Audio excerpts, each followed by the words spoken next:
Hey, everybody. Welcome to another episode of the Mile High Game Guys board gaming podcast. I'm your host, Adrian. I'm Zach. And I'm Jeff. And it's been a while, but we're back. Oh, you just said the thing. It's been a while. God damn it.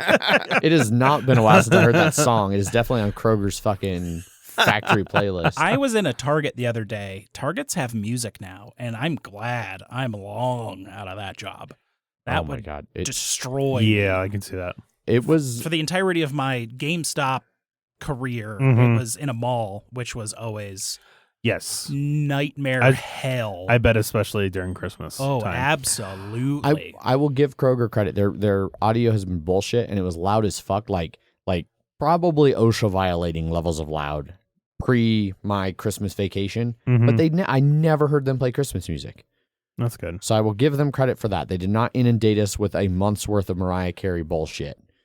I haven't heard that song once since the holidays had begun. So yeah. And then when I got back from vacation, they turned it down to where it was almost inaudible, No, that's good. which is an improvement overall. But there are still some songs that they'd played so much Mhm. beforehand that they're like forever stuck in my head. Like there's one like I think it might be called Hound Dog. It's by a rapper whose name sounds like she's a Twitch streamer. And it's from the Elvis soundtrack. Oh, it's a cover of one of his songs. It's like a sample. Okay. Oh, Amarath? What's her name? No. Probably a different one. Oh, okay. It is That's definitely- actually Twitch streamer. So is. That is actually a Yes. Twitch. I had discovered this person within the last month or so, and I was Gotcha. just like, how much money are they making? Mm. all of it. All the money. Oh fuck. What'd you What? forget? I think I'm safe. I think tomorrow's the Mega Millions. Speaking of making all the Oh, money. I see. Okay. The billion-dollar You're working- mega You're not Millions. Adrian. You're not going to win it. You're worrying Even- about being a degenerate gambler instead of something that's actually going wrong with the podcast. Okay. Oh yeah, correct. Okay. Correct. Anyhow, Mm-hmm. I don't know. I'm lost. It's been so long. We're a board Games. pod. Board game We're board- podcast. I was also trying to figure out what Bob, the You- amo known for singing. That's I I don't- think Amarath. that's Oh, her name, yeah. I think. Yeah. Gotcha. I'm full circle. Yeah. So this is a board gaming podcast, or at least it was in the before times, and then the before times. Mm-hmm. Or at least version 4.0. Yeah. And we're back. 2023, new year, same us. Mm-hmm. Yep. No changes. So, Board games. board games. Yep. I really want to talk about things that stream viewers would maybe have picked up on, but that's not fair to the podcast listeners. That's lost on them. It is. Anyway, what have we been playing over the last month that is interesting and we want to talk about? Most of mine was from the beginning of the month. Would you like to Sure. start? So I went to the Wizard's Chest Extra Life shenanigans. Yes. They streamed for 24 hours and raised like over $6,300. I want to Nice. say. I think their original goal was $5,280, and then they did like $1,000 more than that. So that was awesome. I gave them $25, and Mike Jones gave me a really he gave me junk from his house, which was what I gave him $25 to give me. Mhm. So Yeah. that's what I did. And he gave me some beaded keychain thing that Okay. looked like a dog. Nice. I still have it, so. He gave me a Spider-Man comic. Oh, okay. Yeah. Which one? I don't know. Did you look at it at all? I looked at the front of it. okay, the front of it. Yeah. Thank you, Bob. My thing must not be signed in because I was having trouble doing that myself. So we started the day. I was there for like 10 hours of those streaming. Yeah. So 10 hours? yeah, because I Jesus. was there from noon till like 10 or 10:30. Jesus. Yeah. We were there from noon to 2 playing. Clank Legacy. Yep. Yep. And then he went on to the stream after that. And then I played a game, and then I played another game, and then I played another game. Wow. Clank Legacy, it was the first time we'd played on the Underworld. underside Yep. of the board, which is like the caverns or something like Yeah.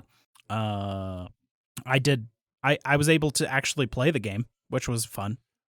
It was very unusual. It Yeah. felt like something was wrong with the game that Jeff was able to participate. Would so. participate more than 2 to 12 seconds at a time. Yeah, that doesn't sound right. Yeah. Yeah. You're gonna have to make some house rolls or something. Yeah, Really, I really got to shut that shit right down.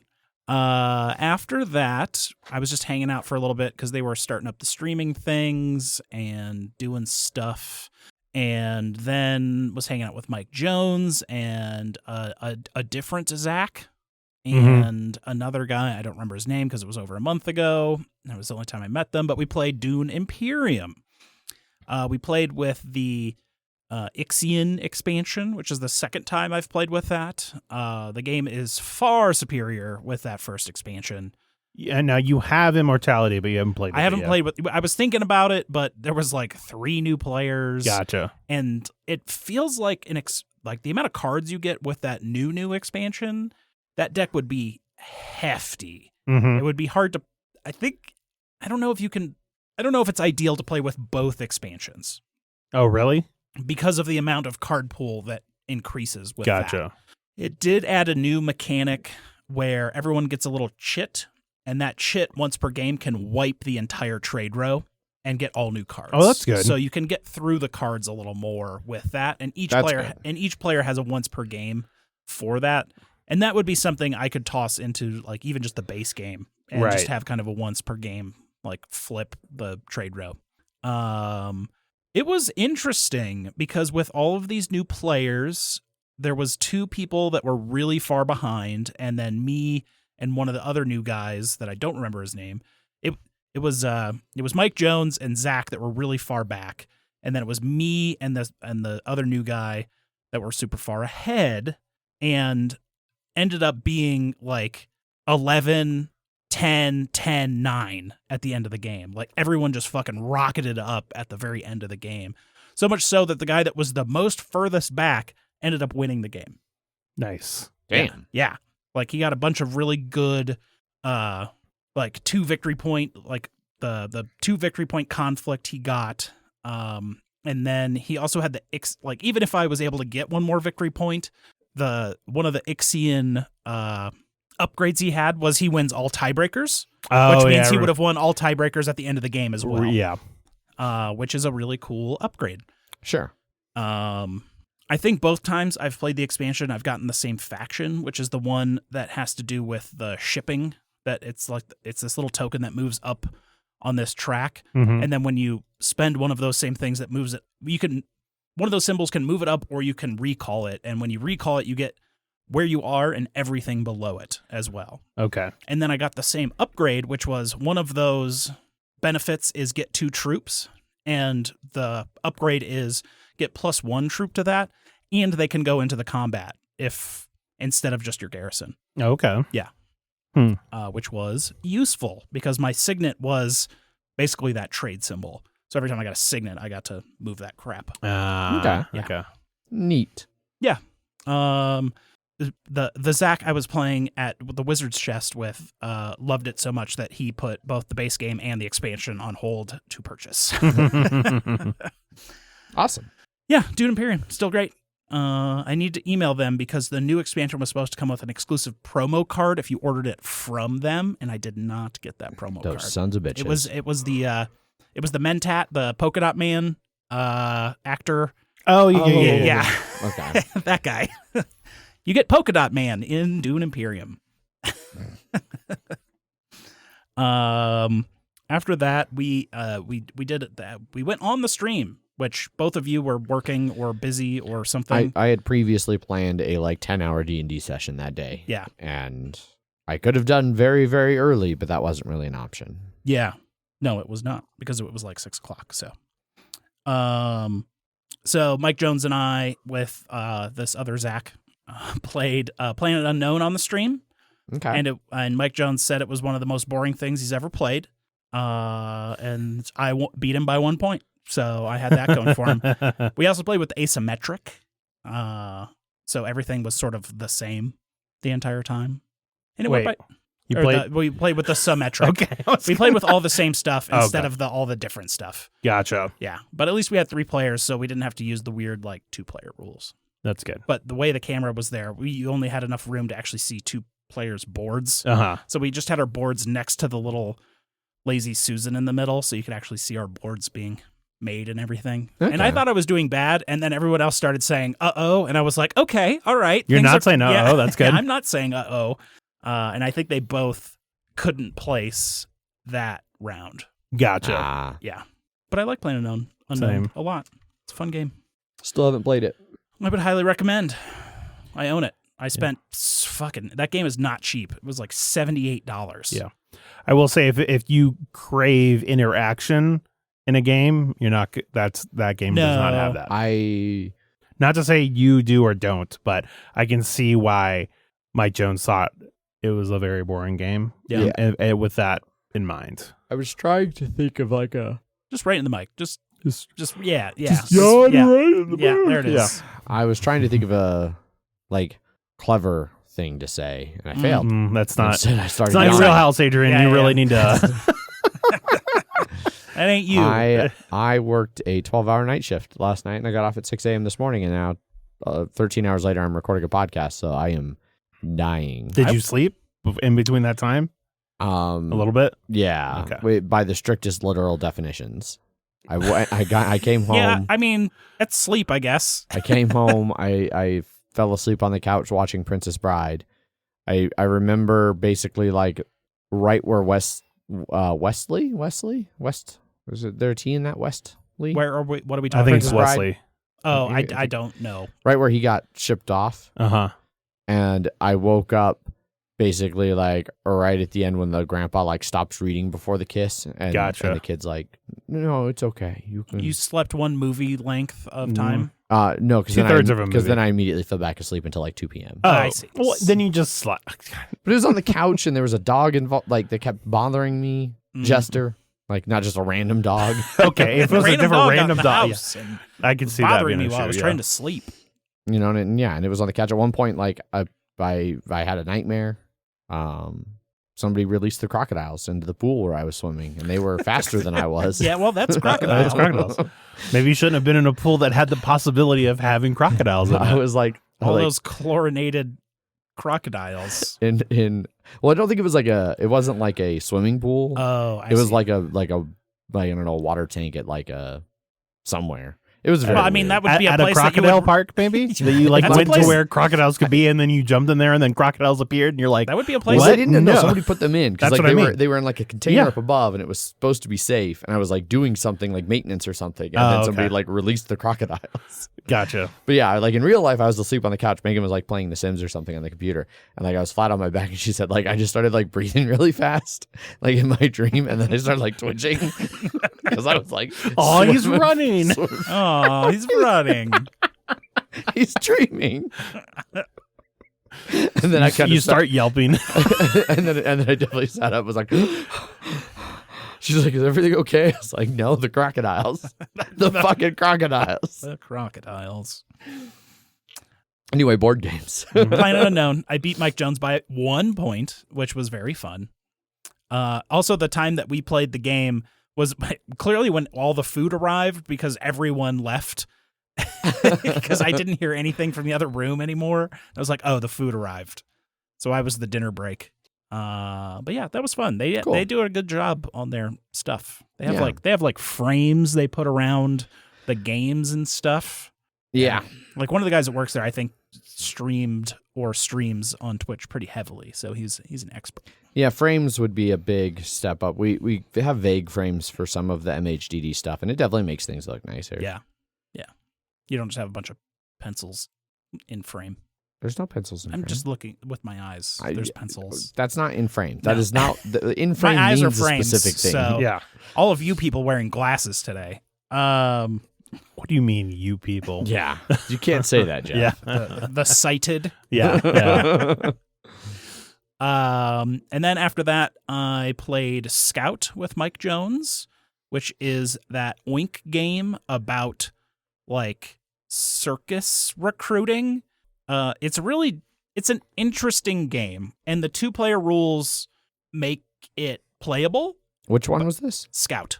Oh yeah, Scout's great. Yeah. Have you played Scout? I have. Okay. As in the game is not playable unless at 2, or what would be a weird fucking game? There are special rules for only 2-player. That make it a playable game. Yes. Because it would be a weird fucking game. Yeah. It was kind of hard. It sounded like you were criticizing Scout. You're like, it's a garbage of a game, but somehow at 2 players you can actually play it. And there's like an active hand, and whose hand that is interesting. But it was hard with 2 players to tell whose hand it was because we didn't keep them. We kind of kept it in the middle and not like closer to someone or another person. Yeah, because you're all basically playing off the same pool, like anyone is. But so similar to like Cat in the Box, Zach, where like normally it's a game where like normally in most games you'd be like just playing it to the middle and then the next person like plays on top or whatever.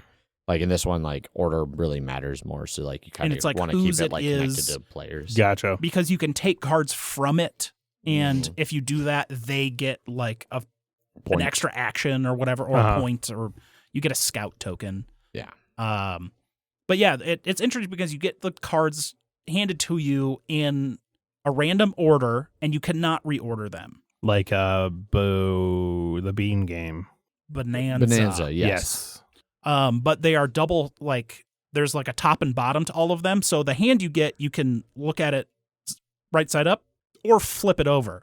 And you make that choice when you start. So you can look, basically you have 2 different hands. Oh, okay. And so you can choose from them. Yeah. And like when you take cards from somebody else, you can choose like which way you orient it when you put it in your deck. Yes. Okay. And it's all about playing sequences. Mm-hmm. So 1 to 10 or pairs, 3 of a kind, 4 of a kind.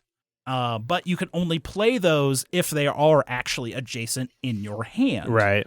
So, and then you're taking cards from that middle pool of whoever has the active hand, or you're playing hands that are like bigger, which like 2 of a kind is beaten by like, so if you had 2 2s, a 1, 2, a 3 would beat it because there's 3 cards versus there's only 2 cards. Mm-hmm. Yeah. How many suits are there, or are there suits? There's no suits. It's just numbers. Okay. Yeah. How many 2s are there? A lot. Okay. Yeah. And then the amount of numbers is different based on like, per number. Because like each card has like 2 numbers on it. So like it might be a 9 on one side or a 2 on the other. So like if somebody put that 2 down, then that 2's not in the game effectively. Yeah. But then can come back in the game. It's weird. Yeah. And then there's like scouting and seeking. What was it? Scout and play or something like that. Yeah. But it was basically just kind of like pulling the hand up and like taking you kind of take those cards as a trick almost. Yeah. So like so you play it's like if you played a good hand, Zach, like that I couldn't beat, like say you play like 4 a run of 4 and I can't beat it, then instead I take 1 card from it. But it has to be from the end, so I can't like take the middle and break your run. Yeah. But like I could take from the end. So now for the next player, it's a 3 run. But you get like one of those little scout tokens that are, I think, mostly just points, aren't they? I can't remember if you could use them for something in the 2-player game, you would spend them to be able to take cards. Okay. Yeah. So I don't think that that's the case in the normal game. Gotcha. I think in a normal game, those are just points. Yeah. So you get points by playing a hand that somebody can't beat. Mm-hmm. So like you do a 4, I can't beat it. I take 1 card.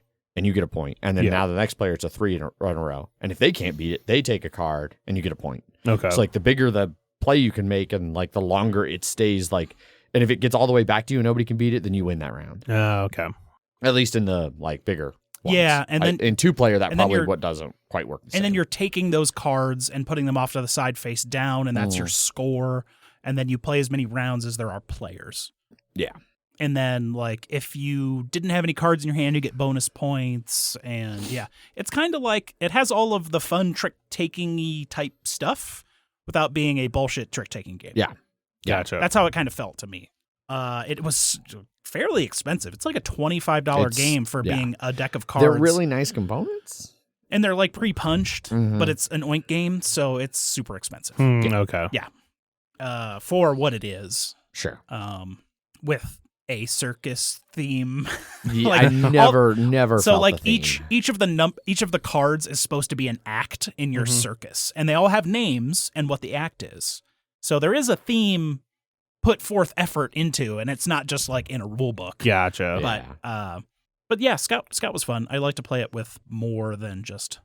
I know Casey also has it So if he comes to game night Wednesday, I'll tell him to bring Scout. Yeah. He's the one who taught it to me. He really likes it. I also own it. So. Oh, you own it now? Yeah. Okay. I had purchased it beforehand, and it was just the first time I had played it. Gotcha. Yeah. I missed that detail. Yeah. We played some Descent. We got one mission left now. I was going to say, you guys got to be getting pretty close to the end. Yeah, we did the second to last mission, which was a long one. It was almost like 3.5 hours with a lunch in there, of course. Because Paul just makes us lunches now. That's the thing I'm the most jealous about. I played that was red beans and rice, I think. It was very, very, I'm not very jealous good. about that. I do not like basically anything with beans. Okay. But in particular, the red beans with rice. They were very, there was very, like very a good. ham hock in there. Like a the bunch sausage of he got sausage. was like amazing. Yeah, it was really, really good. He does usually cook really good food. Yes, he does. Are you working Saturday or Sunday? Or both? I am working.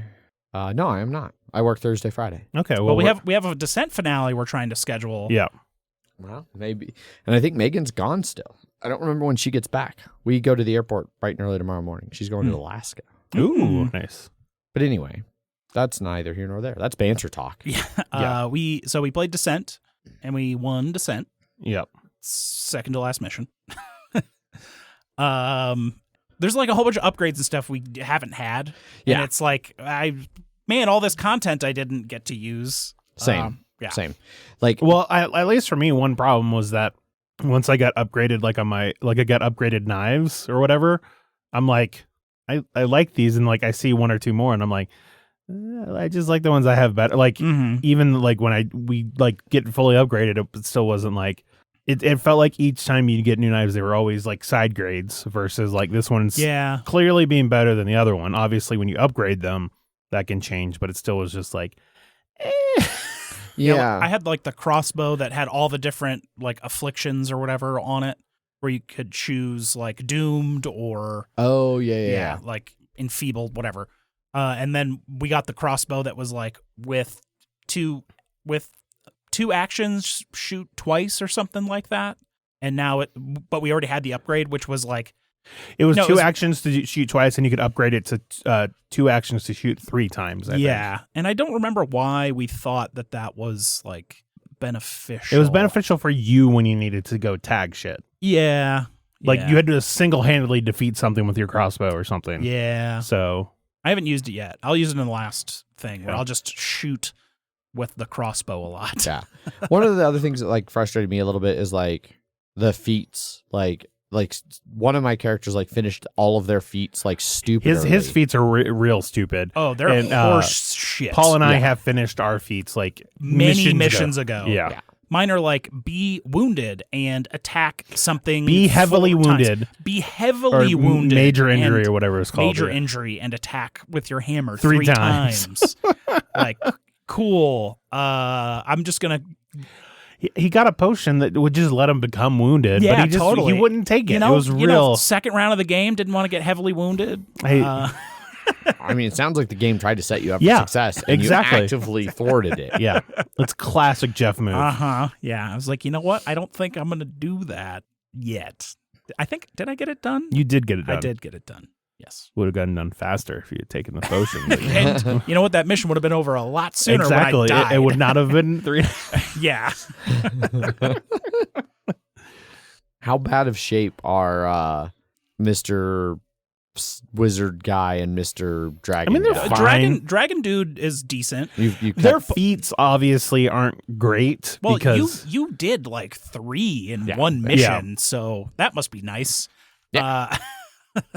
Yeah, I did that in my campaign too. Yeah.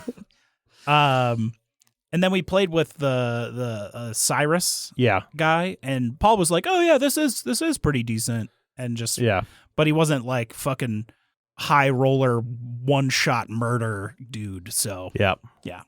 And it was like, oh yeah, healer, like having a healer would be nice, because I think my tank, the Avenger lady, she's also kind of healy.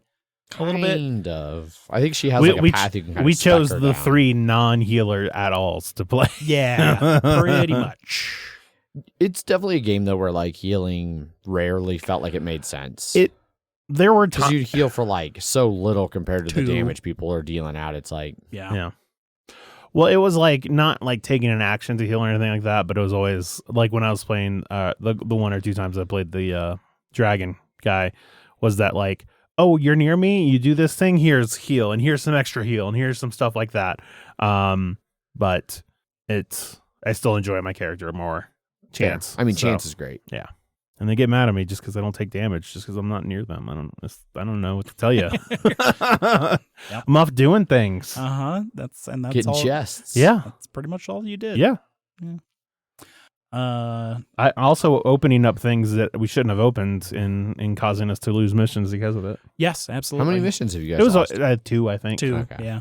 No, the second one was the where Paul got 12 dudes. Around him. Oh yeah. Yeah, we're like, oh, we opened this and like 5 dudes showed up, and we're like, oh yeah, I think if we do this other one, it'll help clear them out. And it was just like, no, everybody comes. They just great. And, but they all just move slower for one round. Great. Yeah, super. I guess I could stop talking about games. Okay. Zach? We played a couple games 2 weeks ago. Mm-hmm. We played Carnegie. Yes. Which was Casey came did you ask him to play it, or did he say okay? Because he had brought it several weeks in a row and had like wanted to play it. Gotcha. Including like the last time we'd been at Odell. Mm-hmm. But Megan was like, I don't want to learn a new game. And then like for that one, she was like, yeah, I could be convinced. And so I was like, all right, Casey, you want to do Carnegie? Megan's down. He was like, yep. And then I mentioned it in the Slack channel, and you were like, oh, I see how it is. Don't invite me. I was like, do you want to play? Yeah. And we were like, yeah, okay. What'd you think? I enjoyed it. It's a heavier game. Yes. And one's about, what was Carnegie famous for? Just like Carnegie was steel. Because there was Carnegie Steel and Rockefeller Oil, and they were the two big titans of industry of the Gilded Age. Didn't really do much with steel in this game. No. I'll tell you that. No. But this thing had an interesting mechanism about... That was arguably the metal cubes you were using to build everything in the game, I think. Okay. All right. I don't know if that's true, but that's the only thing that makes sense to me. Yeah. Everybody had a player board that was basically, there were different departments of like your company that had different different departments were little tiles. Everybody started with the same tiles on their boards, but then you could put more as the game went on. Like a fairly good amount of them, and some people put like 5 or 6 up, so they added a bunch of new like abilities they could get. One person only put 1 out and then just focused on their main ones that they could do. So like there's a good amount of variety there, but then also it's not like your base ones are bad necessarily. Okay. So, but it has workers that like one of the department spaces is called your lobby. That's where all your workers like start. And then you have to spend actions to move them into, orthogonally through your building, or through your company or whatever it's called, to get to those departments. And then you have to pay for them to like get set up, because they just sort of lay about otherwise.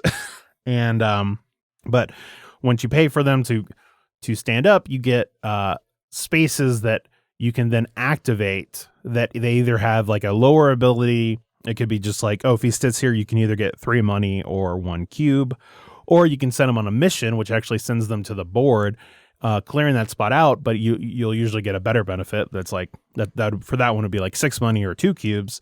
But you send them on the board, and the board has like 4 different regions, and it also has this Ticket to Ride-esque connecting of cities to like the major cities have links that at the end of the game, if you connect more major cities together, you get higher and higher points. And each of the regions had like things you could invest in that were transportation, basically. Yeah. That as you invested more and more into them through research, you're going to get like help and points at the end of the game too. But then also, whenever you activated a region at the start of the round, wherever you were an R&D on that region, you usually got better and better benefits, whether it was money or more cubes or more people or more research or just points based off of how many people you had there.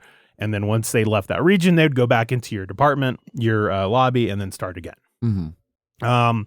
It had a lot of variability in it, which was I always appreciate that in a game. not only were each of the departments, like you could choose different departments each game, a random amount of them came out depending on how many people were playing. And I don't think, could it play 5 players? I think it can go 1 to 4. Yeah, 1 to 4. Okay. Just 4. So you always take stuff out because we were playing with 4. So that's always good. Seems like it's best at 4. I could see, I could see that. Yeah, for sure. And like the main way of variability is the time track, I guess you could call it the that. time/action track. Yeah. Is that it was it was 5 rows. No, 4 rows? 5, 1 for each region? No. It was 1 for... It was 4 rows. Oh, okay. 4 rows of 5, I believe. 4 rows of 5. Because it was 20 turns. It was 20 turns. I can't remember if it was 5-4 or 4-5. That one. That's 5 of... there's 4 rows and there's 5 spaces. Okay. And each of those rows is a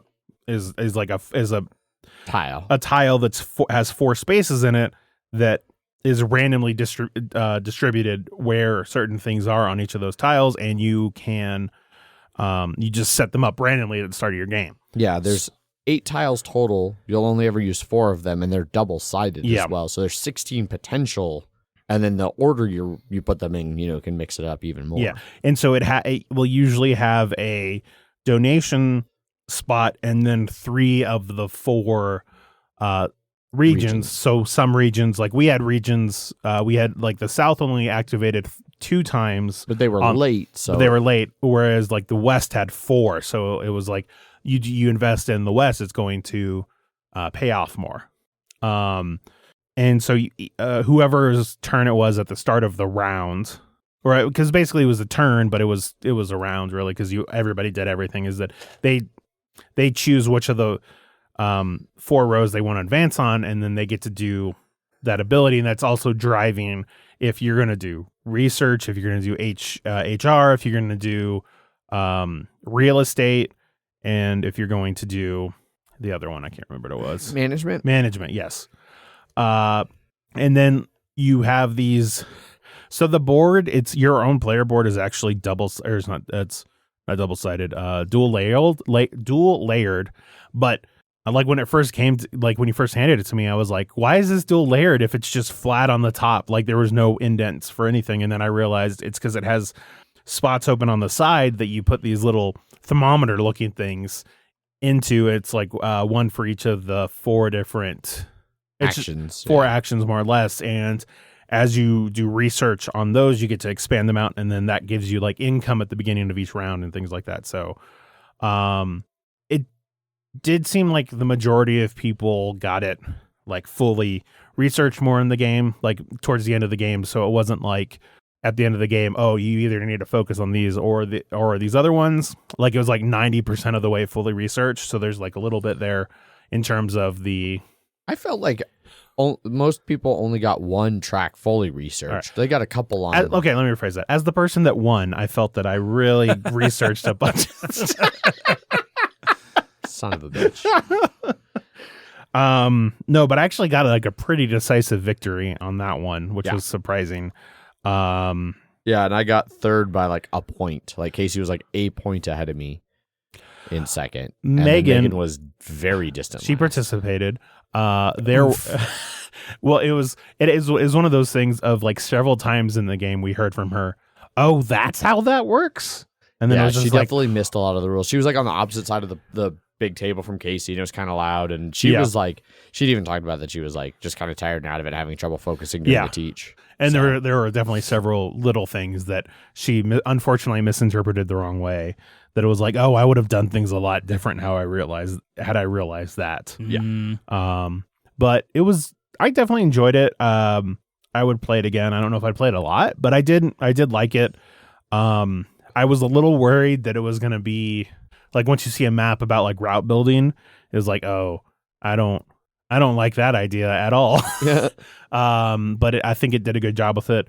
One, because it wasn't like super heavily reliant in the game, but then also you could, because it was Ticket to Ride, you could fuck people over.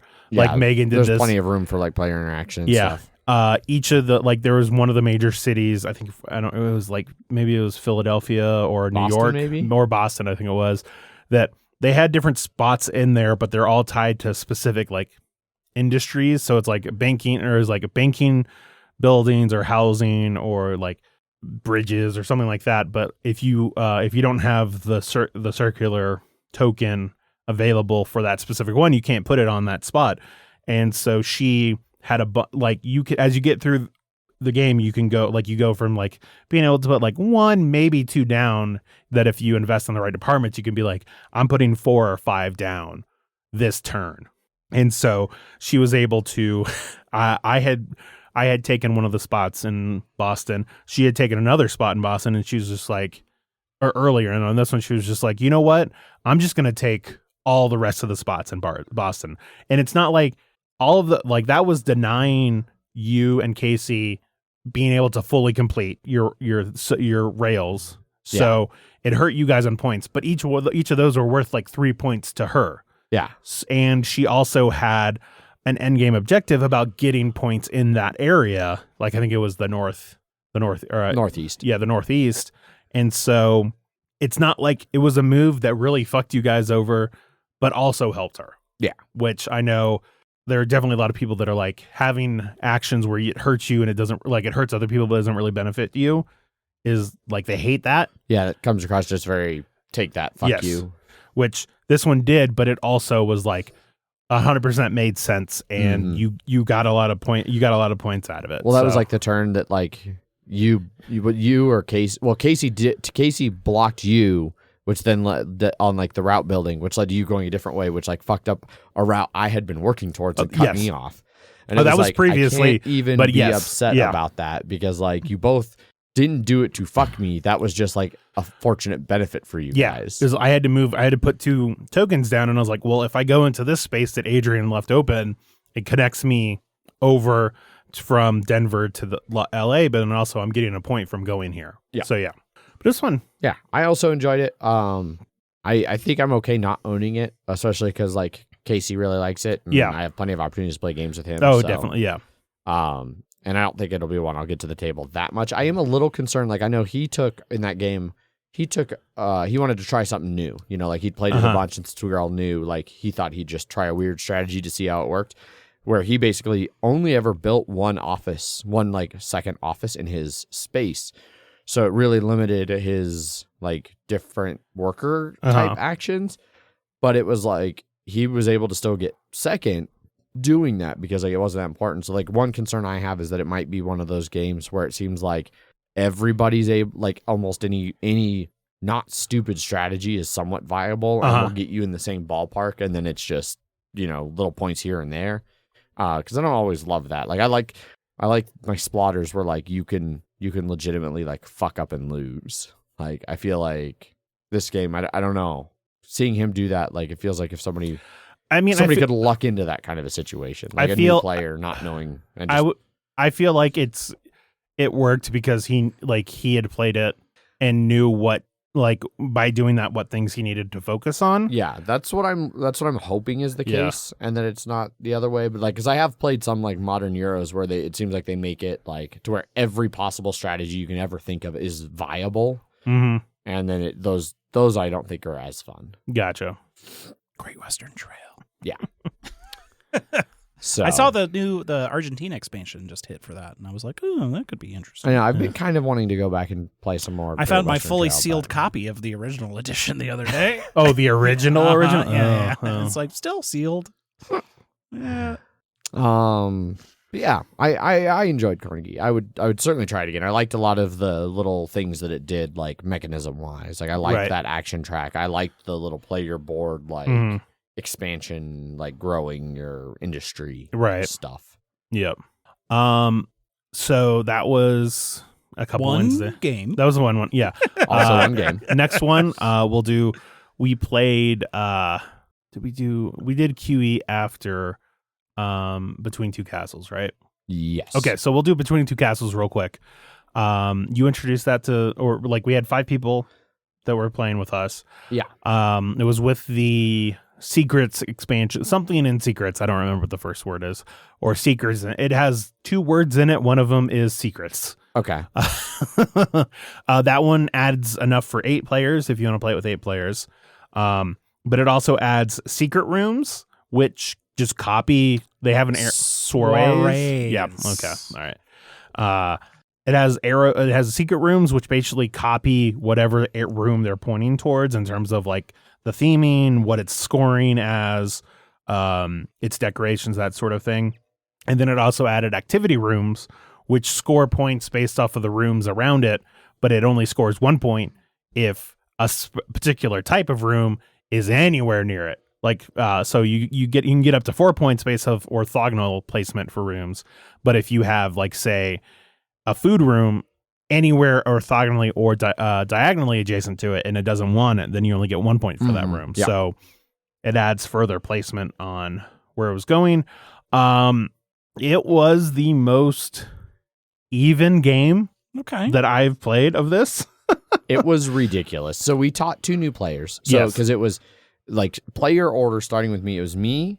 It was Mitch to my right, who had never played and isn't that much of a gamer. He kind of comes to Debolt every now and then, but he's not like heavy gamer. And it was Zach. Yep. And then it was Wes. And then it was Megan, who was also playing for the first time. Yep.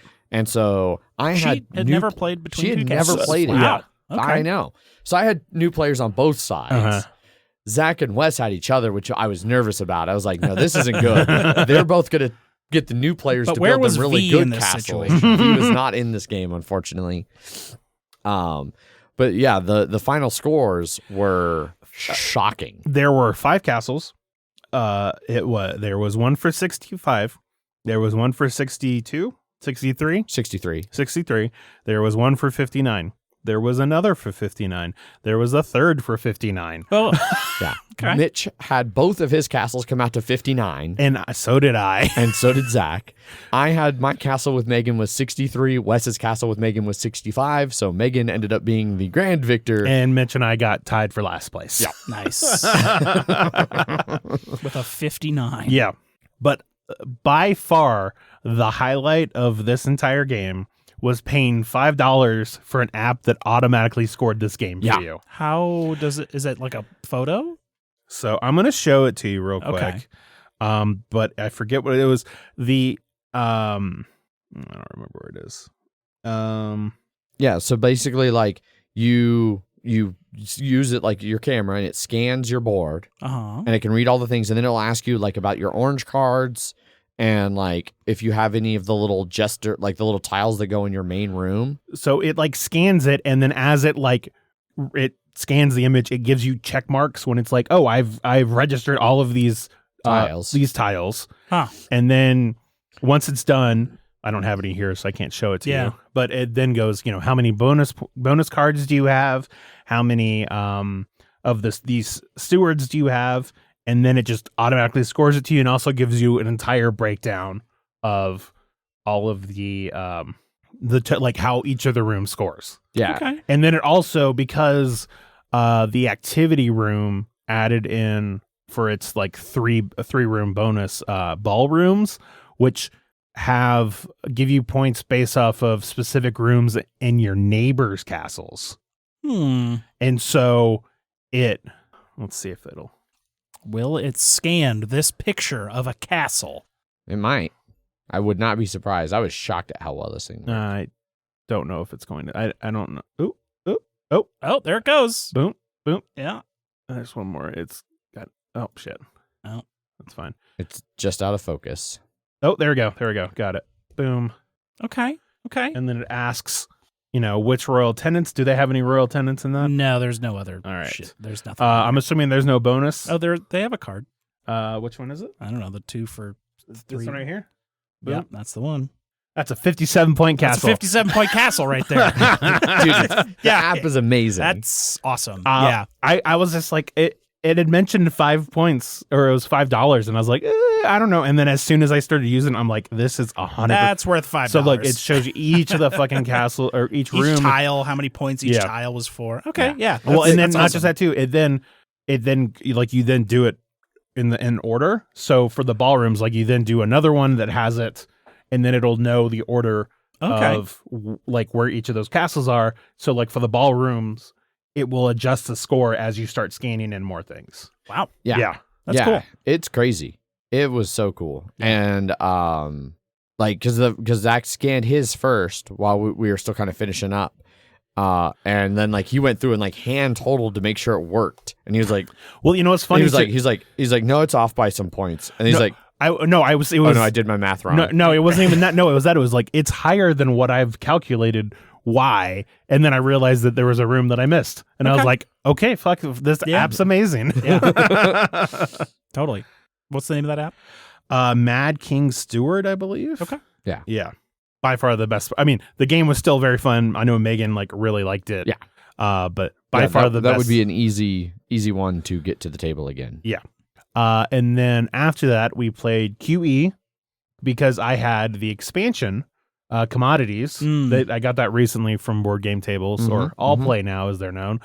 Oh, yes. And I wanted to try it out. The main gimmick of this one is Commodities. Shocking. Oh. And so how these work is normally in QE, everybody makes a bid. Whoever had the highest bid gets the company, and then everybody else just spends nothing. Correct. Now, so say the bids were $1,075,000, $750,000, $500,000, and then like those are the three bids. Mm-hmm. Normally, it would have just been Adrian goes up by 100 million in terms of his total scoring, and that's it. Now, Adrian still wins, so he spends a million for the company, and then Jeff, because you wrote 750,000 is the second total, and I was the one that started it with 500,000. You get to choose a commodity, and there are three different types. There's oil, gold, and crypto. Yeah, we'll get to that. And then you will write how much that crypto. You say you chose crypto. Mm-hmm. You would write on that crypto 750,000, and that was how much it cost you. And then I would write on my little board 750,000 because that's how much I sold a commodity for. Okay. So at the end of the game, you total up how much money you have spent on all of your tiles, and that includes companies and commodities. But then you subtract it based off how many commodities that you've sold, the amount of theirs. So in that instance, like I say I ended up 10 million for the final amount that I had sold, and I had sold that one commodity for 750,000. So I subtract the 750,000. Okay. So then my total amount would now be 9,250,000. Okay. So now after one round of wagering, auctioning, Adrian goes up $1 million. You go up 750,000, and I go down 750,000. So now there is a lot more movement in people's money. Okay. And one high bid doesn't screw you over, because if you then can sell a commodity later for high, it helps cancel all that out. Okay. Correct. Now the commodities, each of them have their own little gimmick. Oil, whoever has the most oil gets an extra 5 points at the end of the game. And they're worth anywhere from 3 to 4 points, or 4 to 5 points each. No, 3 to 4. It was 3 to 4 points each, I think, for oil. Sure. Gold, they're anywhere from 6 to 7 points. But if all of the gold tiles are sold, the gold market crashes, and they're worth 3 points each less. So they go from 6 to 7 to just 3 to 4. Gotcha. Crypto can be worth as much as 10 points. It can also be worth as little as 0 points. I see. But it's not. So some of those are ones that like kind of vary. Like crypto, there is like a 0, a 2, a 5, and a 10. I think there is. So if you're playing with 5 players, it is. I think we're okay. There's okay. There's a 10, 2 8s, a 5, a 2, and a 0. Okay, for crypto. Sure. So on the average, higher, like pretty high, you're getting 8 or higher 50% of the time. 50% of the time you're getting 5 or lower. And then 1/6 of the time is 0 points. Gotcha. And sometimes you get unlucky and your name's Adrian and you draw the 0 from the beginning. Well, so yeah, so and I then drew. and then sometimes you're Wes and you draw 10 from the beginning. So no, well, so Wes drew the 10 right out the gate. So the 10, unbeknownst to anyone else in the game, the 10 was just Does out. he know he has 10? Yes. Okay. So he knows he has the 10. I then drew an 8. And I was like, all right. And I was like, I know we're getting like that. Like I got one of the high ones. Like the odds are a little bit lower. I was like, but there's only 1 0. There's like, I think Wes could have gotten it. I was like, Wes could have got it. So and then I was talking shit. Like, it was funny. I was like, oh, yeah, no, like, da da da da da da da. And it just like stopped. Yeah. And everybody was like, Adrian got the 0. Found the 0. Like, fuck. See, you went in there twice, Adrian. That's the real problem. That's the real problem. You got it with crypto. With Russian roulette, you pull once and then you're done. Whatever. You don't be like, oh, I didn't get shot this time. Obviously, there's a greater Double chance. Or nothing. Exactly. Yeah. But yeah, I liked it. I thought it added a lot more variety to the amount of money going in and out, so people didn't have as great an idea of like who is going to win the lowest amount of money. Mm-hmm. Yeah. But it also means, so you also don't get points for doing that 0 bid once around either. Yeah, you only get points when you win something, whether it's like by getting in first or second place now. Okay. So it now behooves people to to bid like you want to win it. Gotcha. Now I will say it did feel like it increased the value, the money, but I feel like, bless you, that may be us trying to play with the old meta, quote unquote, but like trying to, because like nobody who ever bid, because I will say at least once a game, once every other game or so, the person that threw out the bid in the beginning like won, right? So they threw out a real high number and everybody was just like, well, I'm just going to do my 0 for this. And then, like Jeff, you're like, oh, I want people to pay a bunch for it, so I'm going to put 2 million. And then Adrian and I would just be like, oh, we're just doing our 0 bids, so now you just paid 3 million for that. Yeah. Never happened once in the game that we played. Okay. No. So that it was always almost by a factor, like it was almost twice as much as how much it won each time. Wow. So maybe that takes some adjustment from us or not, but it was, I still liked it. The main thing I liked about it is that it brought up the lower scores, because I've played when somebody just could not win anything, they get like maybe 10 points, from the like one tile they won and the 7 points from spending the least amount of money. Mm-hmm. But now, like if you're winning the commodities, you still like Kaiser ended up getting last, but he was like almost 30 points instead of just like the 10 or so he would have had if he only won. Well, like technically 16, I guess, because the 0 bids would have been there. Yeah. But I think that it brought up lower scores to make it more competitive that way. So that's why I liked it. Why did you not like it? Or you're iffy on it? I'm iffy on it. There's how a lot much of is like it? How much is it? Because you got the 0. There's a lot of that. Like there, like it has been a long time since I had a moment that was that deflating in a game. I also like it was a game like I just was struggling in it in general with like I would bid for things and like I would bid what I was thinking was like ludicrous shit and I wouldn't even get the second place. And I think that's where it, just like in Ponzi scheme, you couldn't get on the curve, the inflation curve. If you don't get on that, then it just like it can really ruin your thing. And we were able to get it more frequently. So that's why I think where if we play more, then that inflation curve may adjust itself more. Right. And I think it does. I think in theory, the way it works would help because like say in a 5-player game, if you don't win, you know that there's 2 people who are higher than you. Exactly. So you know there's a bigger step you need to make. Yeah. Whereas like in the regular version of it, you could be $1 off. Exactly. Yeah. And like you'd never know. And you don't know if you're first or last. Exactly. Well, you don't know if you're second or last. Well, yeah. You don't know if you're second, anywhere from second to last. This gives you an idea. And if you get that second place, then you're like, okay, I'm close to the curve. Which I landed I got the second place like 3 times. And I won 2, I think. But it wasn't quite enough. Other people were winning more consistently and at better ones. I thought Megan made some very valid points about first place. The curve in this one, at least, felt like it punished first place even more because, like, first place, you got this that if you're the first person to take a turn, yeah, you have a chance. Well, you're probably not still going to get the good. You're putting it up for sale. Someone's going to buy it. They're going to buy it for relatively low because you're at the start of the curve. Mm-hmm. But then that second place commodity, somebody's getting that for cheap, so you're not getting much of a discount compared to like the end of the game. The last person to go, they're getting a huge discount from that second place commodity. I think she made some good points on it. I'm not sure. I think it kind of balances. Like, yeah, you're getting bigger discounts, but by that point, everybody's spending a lot more. So like, I don't know how I feel that really shakes out without doing like in-depth investigation of how much everyone bid at every stage, and there's no good way to do that. Mm-hmm. Well, I feel like it's like the first, even in the base game, the first, like, you know, we're like there's 15 rounds or 15 bids.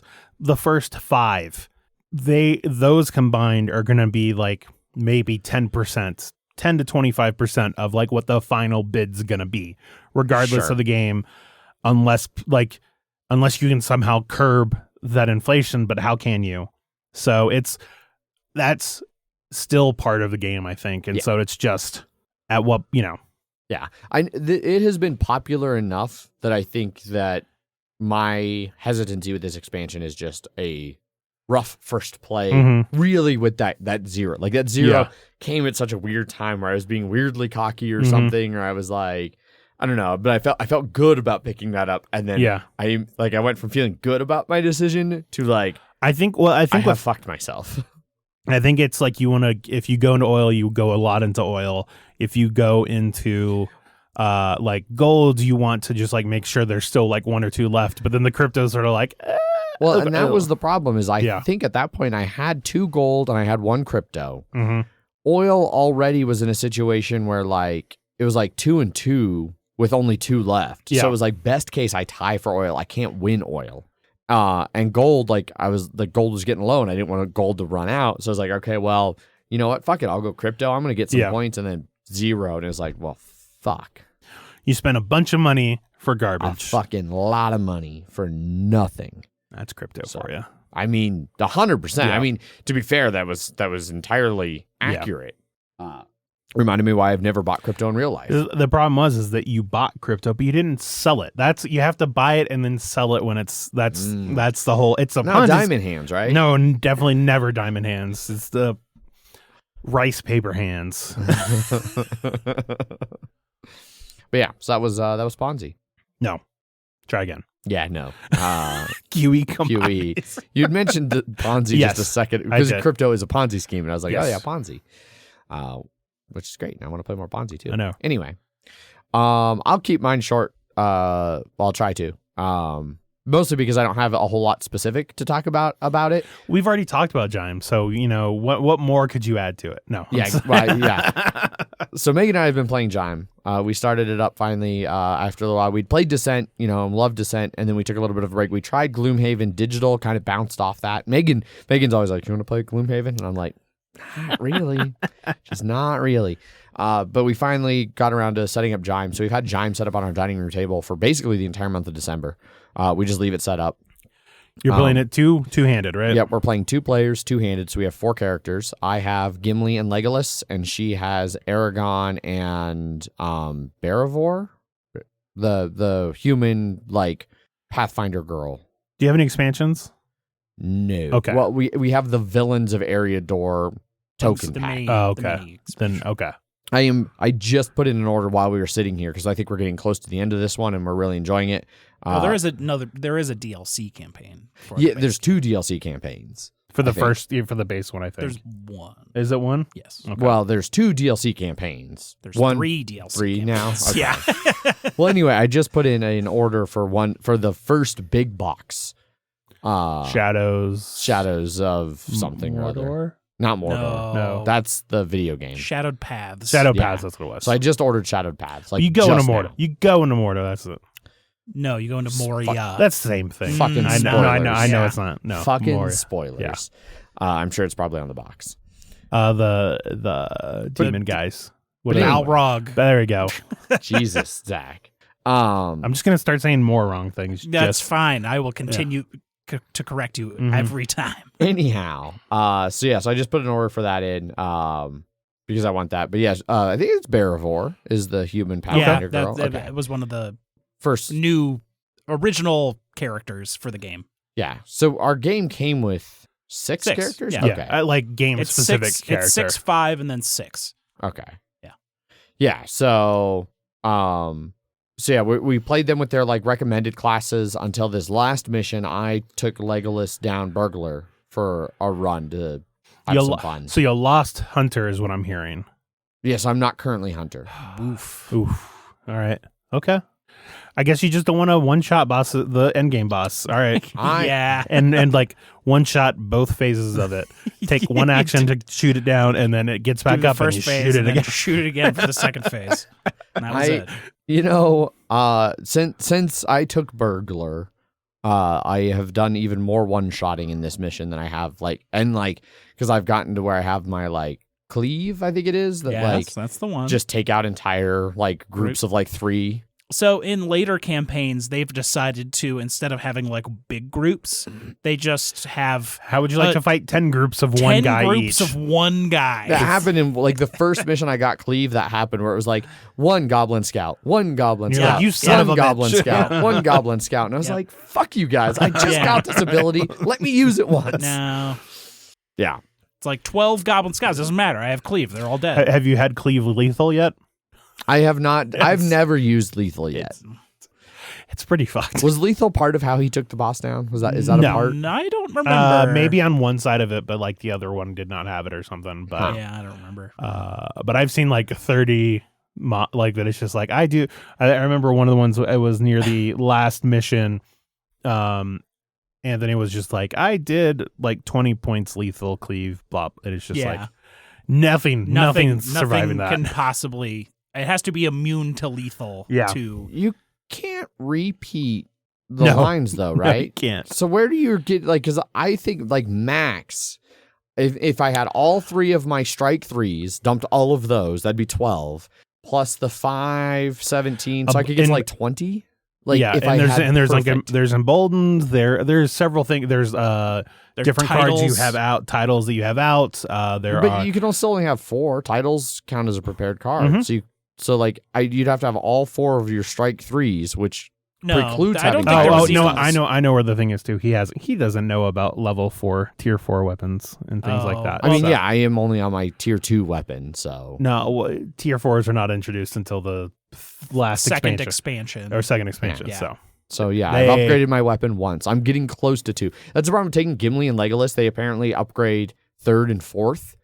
Like roughly, like if you look at the numbers of upgrades, like Megan always upgrades almost a full mission before me. And then like the next mission I upgrade. And it's like, Yeah. So I'm about to upgrade my bow for the 3rd time. Yes. They get pretty crazy. Yeah. We're really enjoying JIME. We thought this was the final mission because it was like, if you lose this mission, the game is over.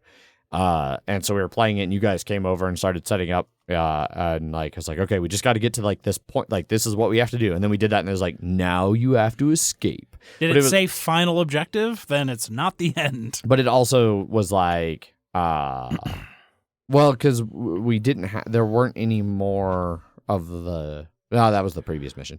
You know what? But also learning that you're only level 2 on your things, you will be comfortably into level 3 before the game. If you've been exploring. Have you been exploring? Yeah. Oh yeah. Okay, then yeah. Yeah, we our final campaign, we got to our level 4 things 2/3 of the way through the campaign. It was like half. Yeah. This is like one of the first missions. Like, so the very first mission, we tried to get everything and we lost.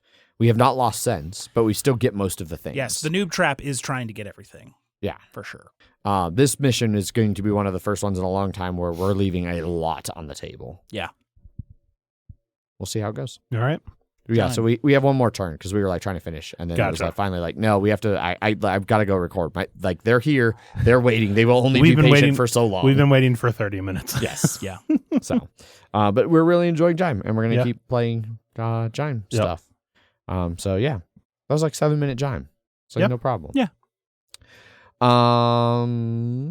Cool. So we can move into some banter stuff. We played Werewords. We've played so many Werewords. Yeah. So much. It gets played almost every single time. Yeah. Now that the app is fixed. Yeah. Yes. Oh, yeah. It was very good to see once we realized that like that everybody was having problems with their app. Every person's app was broken. Yeah. Yep. No matter if iPhone, Android, didn't matter. Yep. Yeah, they have fixed it, which is nice. I have noticed like some people seem to bounce off of it. Like, which is fine. I mean, I understand that. I feel like Casey and Danny don't either one really care for it. Like when they play, they just kind of sit there. Yeah. And it's like, yeah. Well, I think that adds like there's a group dynamic to any of those social style games, even if it's word focused like this one. 20 questions. Yeah. Sure. And some people just don't. Some people just don't like word games, so that's fine. True. Some people just don't like those kind of like socially like deduction-y type games too. Yep. Even though this one takes a lot of the deduction out, there's still a little bit. Like you're still as a werewolf, like have that layer of like what questions do I ask and not ask. When someone asked, "Is it a musician?" and then I immediately asked, asked if it was a musician. Who was that? But what I should have done, because I was a werewolf, was like, "Is it the Foo Fighters?" Yes. Do you know who the seer is? It's her. And we would have won. Yeah. And it was we have yet to do that. No. Like, but that was definitely like what I should have done. Instead of trying to throw off my trail, I should have just been like, murder the seer. Yeah. Yeah. Also, it was fun because it was Foo Fighters, and literally Foo Fighters was playing like during the thing. Yeah. They were one of the games that we had. I ended up guessing the word like a minute into it, when it was like some blah blah blah, and then I was like, "Is it a tool?" And then they're just like, "Yep, you got it." And then I was the fucking mayor for that. Yeah, and like, then someone like they initially were like, "Well, is Zach the person?" And it's like, "You really should have taken my. Is it this?" Yeah, and then it's just like, "Okay, I guess I'll fucking just get the word." Sure. Yeah.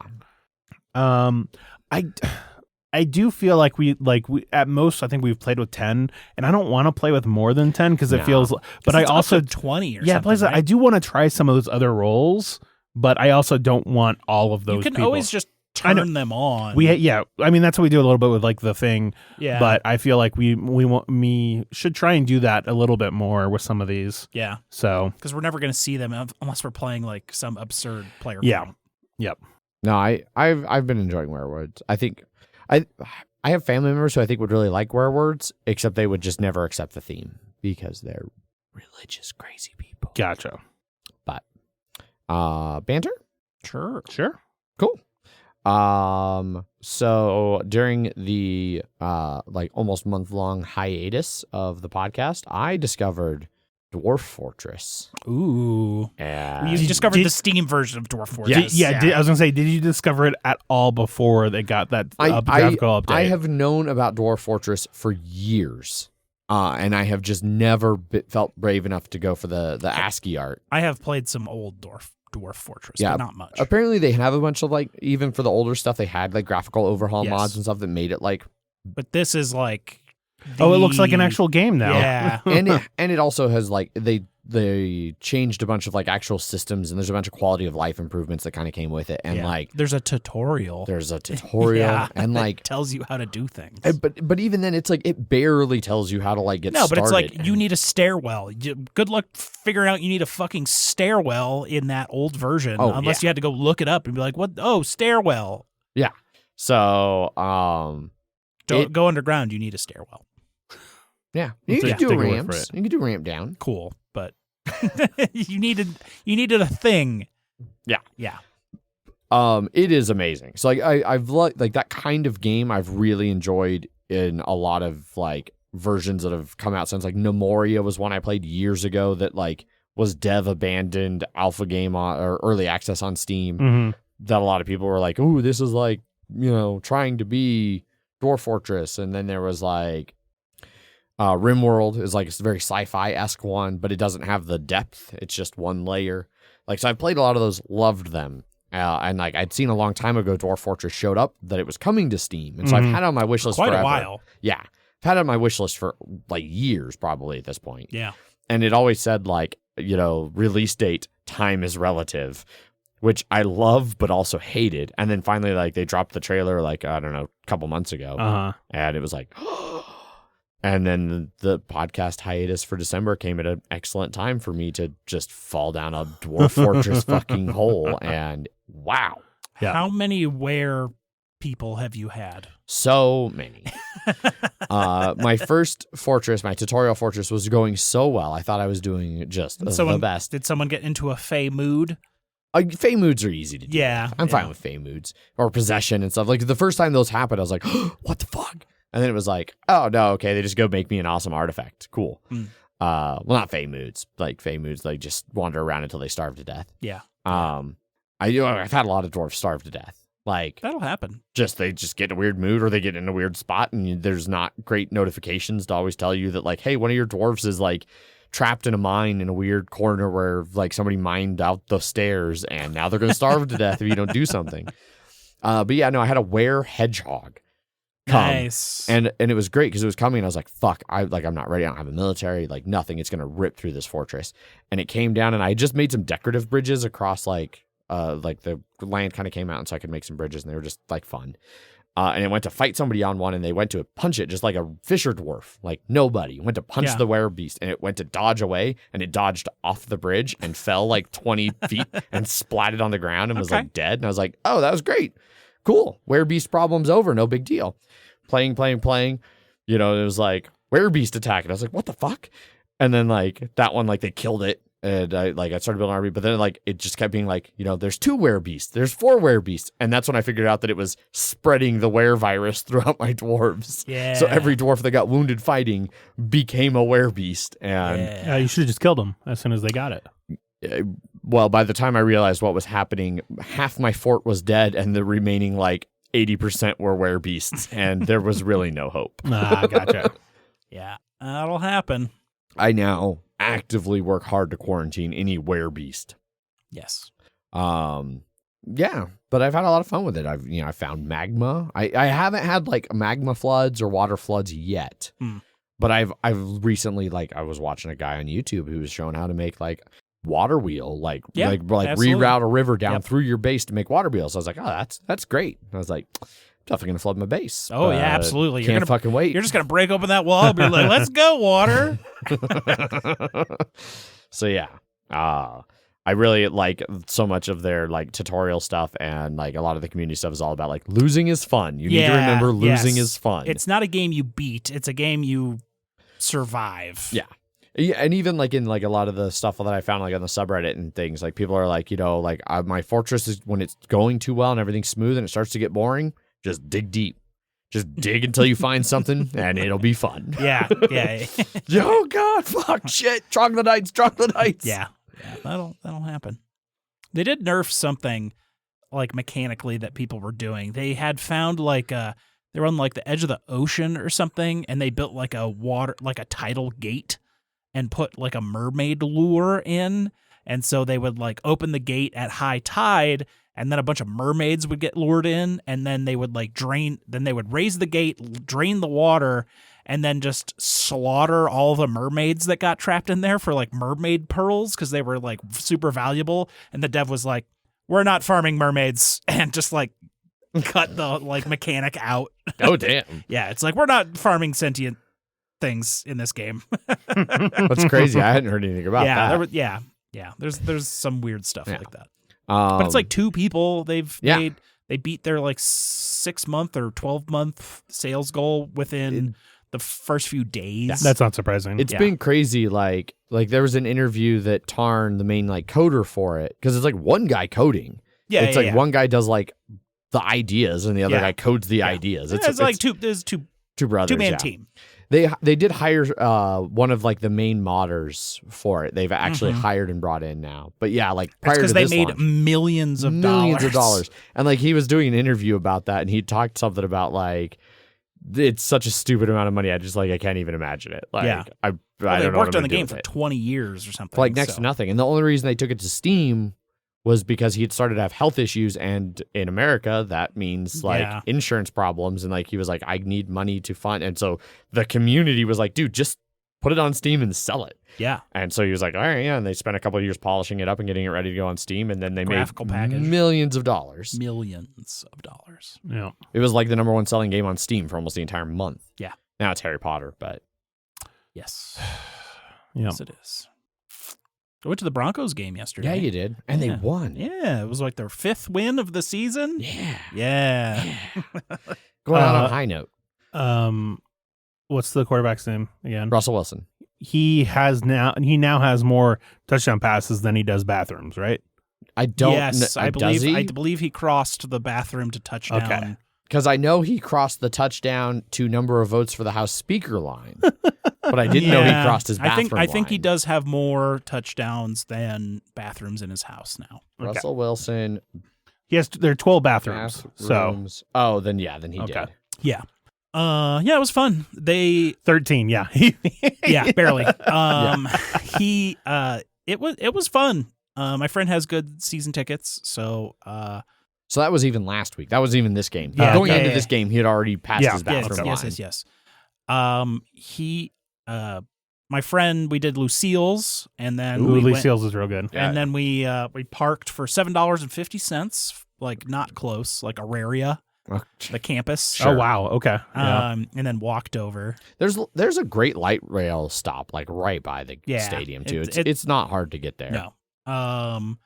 And then we did a little tailgate thing with one of his friends.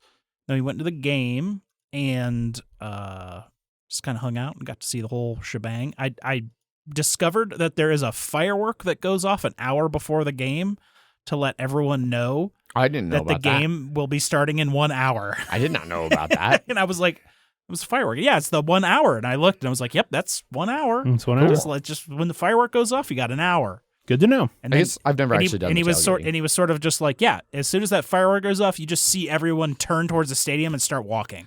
Yeah, it's like a zombie horde. Yeah, when they're like trying to distract them, and make a loud noise. The whole horde starts following the noise. Was that Land of the Dead? Yeah, that was where they used fireworks. Yes, yeah. Yes. John Leguizamo, who was great in the menu. Absolutely. No, he wasn't. He was enjoyable in Violent Night, but he wasn't like he wasn't. He was being very hammy with it, which is good. But he was not a good actor. He hated Christmas. He hated his Christmas. Dad was abusive or something. Yeah. Great motivation. Santa never came for me. Fuck Christmas. Yep. Anyways, the Broncos played, and they were definitely trying to get the fucking drinks out of there because like Cutwater was just handing out free drink tickets for their like Cutwater like cocktail booth. Oh, I got like 3 Mai Tais for $0. Nice. Oh my god. Yeah. And then I went to the drink market, which is like you put your card in, and then you go through a little gate, and then you grab what you want, and then you go through a little gate at the end. And it like auto charges your card or something. That seems. Do they show the prices of the things you're getting? No, there is a price somewhere. Mm-hmm. There is a menu. That's like number 38. I don't know. I was just like, unless you look at the fucking menu, which is digital. Yeah, the digital. Yeah. Why are you going to look at a digital thing? That's why they have QR codes literally everywhere. Yeah, it's because they have 50 fucking things that they serve. I get it. And they could have the prices next to them, but they don't. That's just fine. No. I'm just saying. Anyhow. That changes out constantly. So yeah, But yeah, the Broncos won. It was great. I don't know how they figured out what I got. And then like my friend, like they let both of us in because I was paying for that round. He picked up a beer. I picked up 2 beers. He put his little discount code in at the end. I didn't get the discount, but also I didn't get charged for his beer.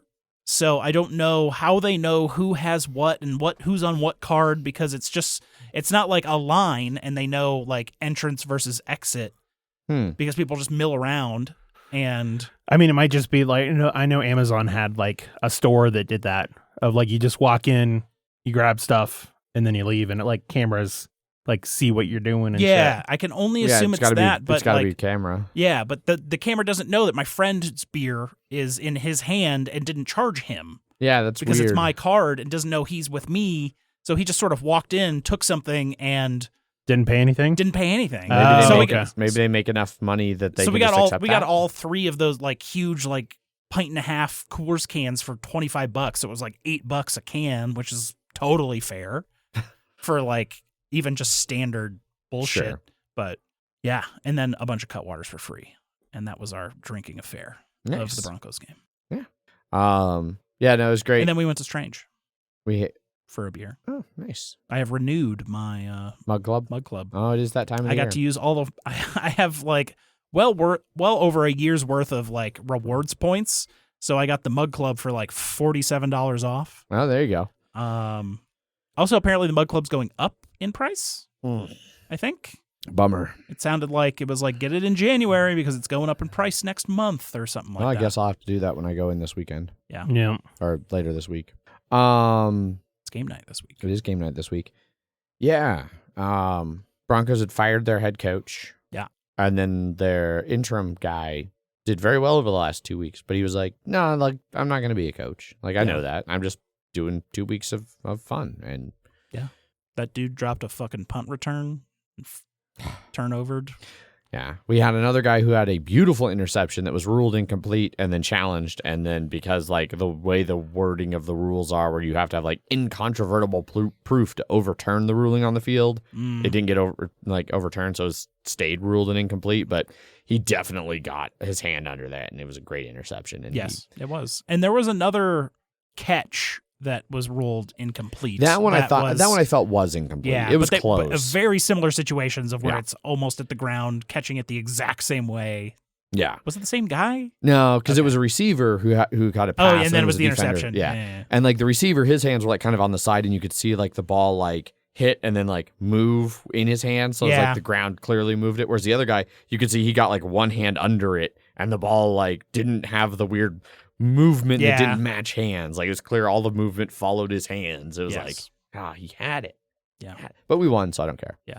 They were giving away 1,500 gift cards. Did you get one of them? I did not. Did your friend? No, absolutely not. Disappointing. There was 16,000 no-shows. That sounds about right. Apparently, Denver had like the longest sellout streak in NFL history till like 3 weeks ago. Oh, I didn't know that it had broken. Yes, it is broken. My friend said a lot of the parking lots were quite empty compared to previous. Well, 3 weeks ago was the cold snap, and like they were saying, like somebody was telling me tickets were going for like tens of dollars. Yeah.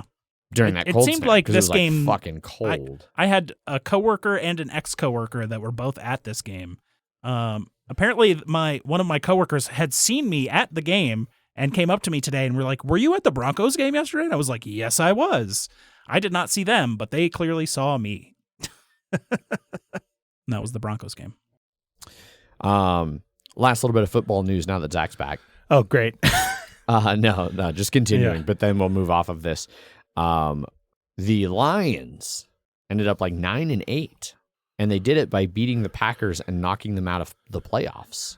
Good for on them. The last game of the regular season. So that was pretty cool. Nice. Did some Packers player get ejected? He sure did. Okay. Yeah, because that whole play, I happened to just be watching it. Like I was on break at work and it was on, and so I was sitting there watching it while I was like eating some Cheetos. And the whole situation was kind of crazy. The Lions had the ball and they did a run kind of up the middle, and the guy got tackled kind of awkwardly from behind. Like the guy wrapped up his legs and like he kind of got bent over, and another guy on the Packers, like as he was coming by, like kind of stuck his elbow out and like it went above the face guard and hit him like right in the eyes. Ugh. Like, and it was clearly that was an illegal play, but the refs missed that.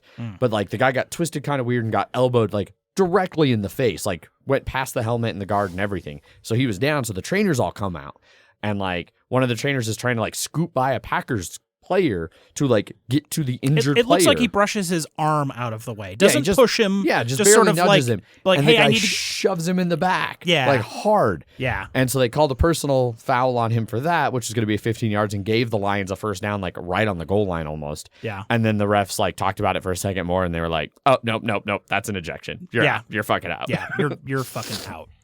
So yeah, and it was like, I need to get by, and I was reading people's comments. He's like, "Well, you shouldn't push players," and it was like, you what? Like he just brushed by him. And there was another Packers player because like he pushed the guy. The guy turns around like, "What the fuck?" And like another Packers player like kind of did this like awkward walk by, like shoulder check, and it shoulder was like, check into him again. Yeah, it was like, dude, this is the fucking medical guy helping an injured player. Yeah, fuck you. Yeah, dude. Yeah, Megan's brother's a huge Packers fan, and I low key super enjoy watching the Packers lose. Yeah, because man, they're just the fans and the players can be. He's great. But like a lot of Packers fans I've met are just real dicks, and Packers players are all assholes. Fuck Aaron Rodgers. Yeah. Sick of that guy. Yeah. So I'm glad he got ejected for that bullshit. I was too. There was a very nice tribute to the Bills player number 3 at the game. Yeah. So all the threes on the field were highlighted in like team colors. Yeah. And then both teams came out to the field, and then both players that are number 3 came out to the center of the field as well. So that would have been quarterback man. Yes. And whoever Chargers number 3 is. Yeah. So I lied about the Packers Lions thing being the last football thing because you brought up DeMar. Yeah. The Bills ran the opening kickoff of their game back for a touchdown. Nice. And an ER doc at the hospital where Lamar was said he had jumped up and started celebrating and set off like all of the alarms in the ER. and he was like, but it was okay. It's totally understandable considering it was such a great play or something. But yeah, so he's clearly doing a lot better. He was released today. Yeah. So that's good. Yeah, I'd read a couple things about like breaking down like the injury that happened and like how much of a freak accident it is to happen like in football. When they released him, they were like, we're still not 100% sure what happened. Yeah, apparently it's an injury that's a little bit more common in baseball. Like, but it takes is it the one like you get hit right in the exact same the right spot in between like heartbeats in a weird way that it just disrupts it. It's like a millisecond window, like a couple milliseconds, and that's like the leading theory of what it was. Especially considering he seems otherwise fine. It was just a weird situation. Body is weird, man. Yeah. Yeah, it was kind of interesting, like going through that whole thing, because like Megan was talking about, like, oh yeah, like, you know, from like being a nurse in a hospital where people like code and shit. She's like, oh yeah, you like, you know, they almost certainly like in that situation like put him into a coma and like cooled his body down, and then like you slowly bring him back up and like all this stuff. And they're like, she's like, so that's probably why he was like intubated and everything for so long. But like, overall, probably pretty fine. So seems to be. Yeah. Hopefully he has a good off season and is able to make a full recovery. Yep. So, any other banter things? I finally started playing The Last of Us Part 2. Oh yeah, I still need to start that because I played through the PS5 version of The Last of Us Part 1. You had asked about like the whole trans controversy. Yes. And I didn't remember, and I was like, no, the main character, that wasn't a thing. She's just fucking ripped. And then I remembered, yes, there is a trans character in there. Okay. Yes. All right. Oh, so there's a different trans character. Yes, it is a different trans character. And I was like, I don't remember. Yeah, I remember. And I was like, oh, yeah, that was a thing. Yes, there is that character. Okay. You will run into that. But it was well done. I like that game a lot. Yeah. And a lot of people shit all over it. How dare they have a female protagonist and a trans character exist in a video game? Yeah. How dare they? Yeah. It's So first things first, I replayed Last of Us Part 1, although it was the PS5 one. I did the same thing that you did, is like as much as shit as I gave you for buying the digital copy. I had like $200 of Amazon gift cards, so I was just like, you know what? And it was on sale for like $40. So I was like, I'm just going to buy a $50 PlayStation gift card. And then so I just transferred it to that. And then I bought it from there. Perfect. It's a lot of fun. Yes. Or it was a lot of fun, but I had remembered that game taking me between around 20 hours or so. But in my mind, it would have been like 15 to 20 hours. I somehow finished it in 11 hours and 16 minutes, 12 minutes, somewhere around there. God damn. I do not understand how I did it. I just was like... I just remember busting through it, and I was just like, oh, I thought this took longer. Oh, I thought this took... And then I got to the end, and I was like, what the fuck? Did you spend less time, like, searching every nook and cranny for ammo? I mean... Were you, like, just playing better so that you didn't waste ammo That may be true, yeah. I mean, I was playing on normal, I got like 60 or 70% of stuff, which is normally what I get on those style of things of, like, I'm not... And, you know, I got, like, a good, 2/3 of the conversations... the optional conversation, so maybe there was an extra 30 minutes there or something, but I don't understand but I just burned through that game apparently. This one I'm already 10 hours into, and I just reached what Jeff said was more like I'm basically like an hour into like Act 2 more or less. Mm-hmm. So I can definitely tell this one's going to take longer. But it's good, but I forgot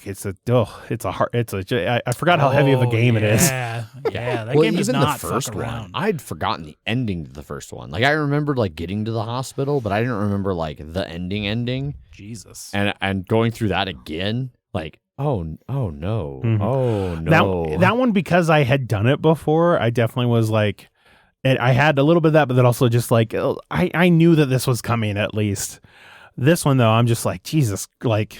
You know, you get like they don't give you a choice. They don't and you're just like fucking. Oh my god, this is rough. Yeah, it's like you're not you. This is Joel. Yeah. But this is not a role playing game. No. So obviously the PS5 remaster looks really good, right? Yes. Yeah. Looks beautiful. Part 2, I don't know how much they changed or added to it to make it a PS5 version. It honestly looks like 90% is good. Like there's a couple parts where you can tell that it was like, oh, this is still like a PS4 that's like upscaled a little bit, like you could like Ghost of Tsushima, but like a lot of the like cinematics and stuff, I'm like, this fucking looks the same as it did on the PS5 one. Yeah, the part 1, they had to redo something. They had the motion capture and they did something with that, but there was still some cinematics that were pre-rendered that they couldn't do for part 1. Okay.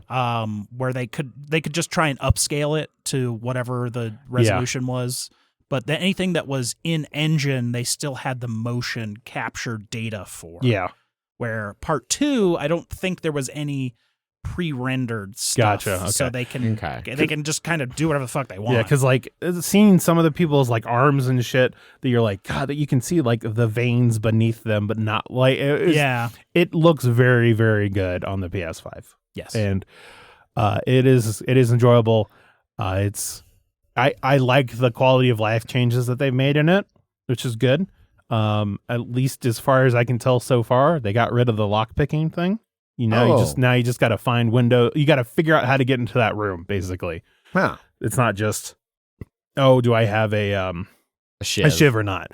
I don't remember any of that. That was the thing in the first one. Like my memory of the very, very first time I played it versus the remaster. Like I remember having like a much harder time finding shivs. Yeah. Whereas like agreed. In the remaster one, I felt like I almost always had 3 shivs. Yes. So it was just like I feel like they may have tweaked that a little bit or something like that. Yeah.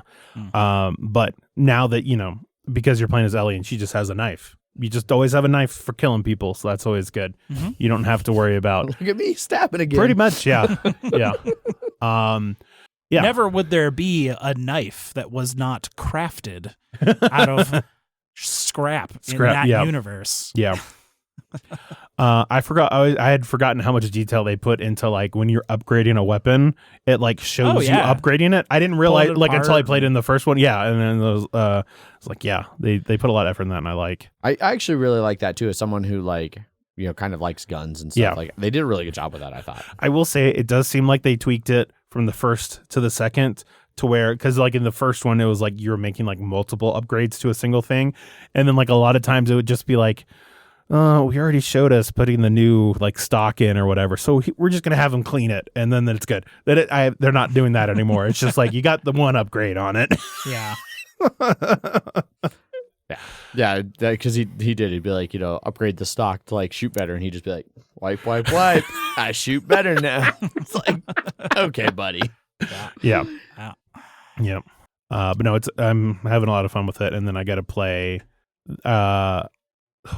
Jedi Fallen Order again before the new one comes out in March. You're a bold video game player.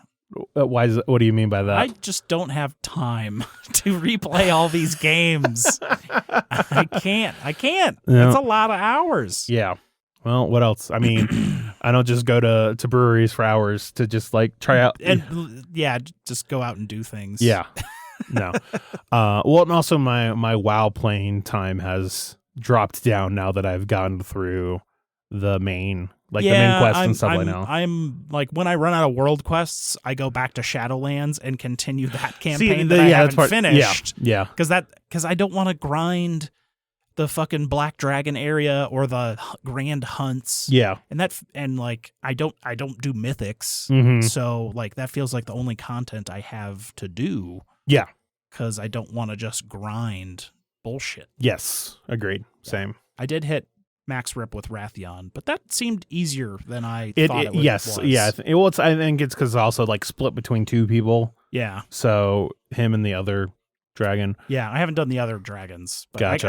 I guess you can just get max with both. Yes, you can. Yeah. So I really did think it was going to be like you have to choose, but it's just like I choose you this time, but don't worry, I got you next week, buddy. Yeah. So, yeah. No, but that's I have flying in the Shadowlands now, so that's cool. No, nice. Yeah, and now I'm in the end zone or whatever. Mm-hmm. So Zenith Mortis. Zareth Mortis. Yeah. But I've also maxed out my current covenant. Yes, that easily. Well, it was not that easy before. No, it was that they did. It's catch like up literally every campaign quest. Yes. I'm like getting exactly. But now I have I don't have all the upgrades and stuff, so I'm maxed out. And you're maxed out, but you can't. Yeah. Everything else is like didn't grow with it. So yeah. Are you still talking Star Wars Fallen Order? No. No, on that one I was just saying I need to play it before the new one comes out in March. Gotcha. But I am buying that on disc. So cool. I'll just get it on PC. So. It's currently the free game on PS Plus, so I'm gonna replay it on that. Yeah. So I have it on the PC, but I think I'll try it on I'm gonna try it on the PS5 and then see which one I like better. Right on. Do we just end now though? Yeah. Okay. Avatar: The Way of Water. Yeah. I guess if we want to talk about Avatar, it was good. It was fun. It was fine. Yeah, it was fine. It was visually great. It has made a fuckload of money. Again, where is all this money coming from? Who is seeing this movie? I don't know. I think it's really popular with like general audience people who like don't. That feels real derivative. Like that feels demeaning. It's really popular with idiots. That's what I'm hearing. That's what I'm hearing you say. When I went to the big show opening night, when I went to the big show of it on opening night, I felt like. Oh, we were at the same show. Yeah, we were at the same show. I felt like the theater. It had a different vibe. Like it had like the people that were there. It seemed like there were more like not Alamo people. Yeah, like like people who are just going to see a cool movie in a big theater. Like there's like maybe like families who go like once a year. I don't know. Yeah. I feel like it just has a broader appeal than a lot of movies do. Mm-hmm. So I don't know. James Cameron does what James Cameron does. Yeah, he does. He does it not because he is James Cameron, but no, or he doesn't do it for. I don't know. I don't remember what the South Park thing is. Yeah. I enjoyed it well enough. Yeah, it's got a shit ton of plot holes and like weird, silly stuff that is like okay, sure. It's basically but the first one didn't too. Yeah, so yeah, it's basically the same. And that's been like my thing is like if you enjoyed the first one, you'll enjoy this one. Like the visuals are better, the story is about the same, the characters are almost all the same. Yeah, I liked the pitch meeting joke about Sigourney Weaver's daughter. That was like my number one issue with the movie was just like anytime she spoke, it brought me out of it because I'm like, you are a 70-year-old trying to be a 14-year-old girl. It took me a little while to like fully latch on because it kept being like, there's something off. There's something. And I was like, that's fucking Sigourney Weaver. Yeah. Like she's just voicing the voice of her daughter. Yep. What the fuck? Yeah. I'm interested, like, because I'd seen something that said like the plan is like that they're gonna keep traveling around the world of Pandora and visiting these like different. So they were gonna do like 3 was pretty much gonna happen, even if this one didn't do they great. filmed like 90% of it. Yeah. But this one, because it's already at number 7 of all time. Sure. 4 and 5 are going to happen now. Third one is probably going to involve fire in some regard. Probably mountains, volcanoes is what I would assume. Yeah. Going the full Zelda route. Yeah, yes. But like, so that's an interesting idea to me is that like that was James Cameron's, like when he talked about having this plan for like 7 movies, it was really like, I just want to shoot. I just want to make fucking blue people in 7 different biomes. Well, you know what? I will say this in terms of they were teal in this one. Not teal is a shade of blue. In regards to the movies I saw, what's the blue red? Is there a blue red? Purple? I was just saying, like, are the mountain ones going to be more purple?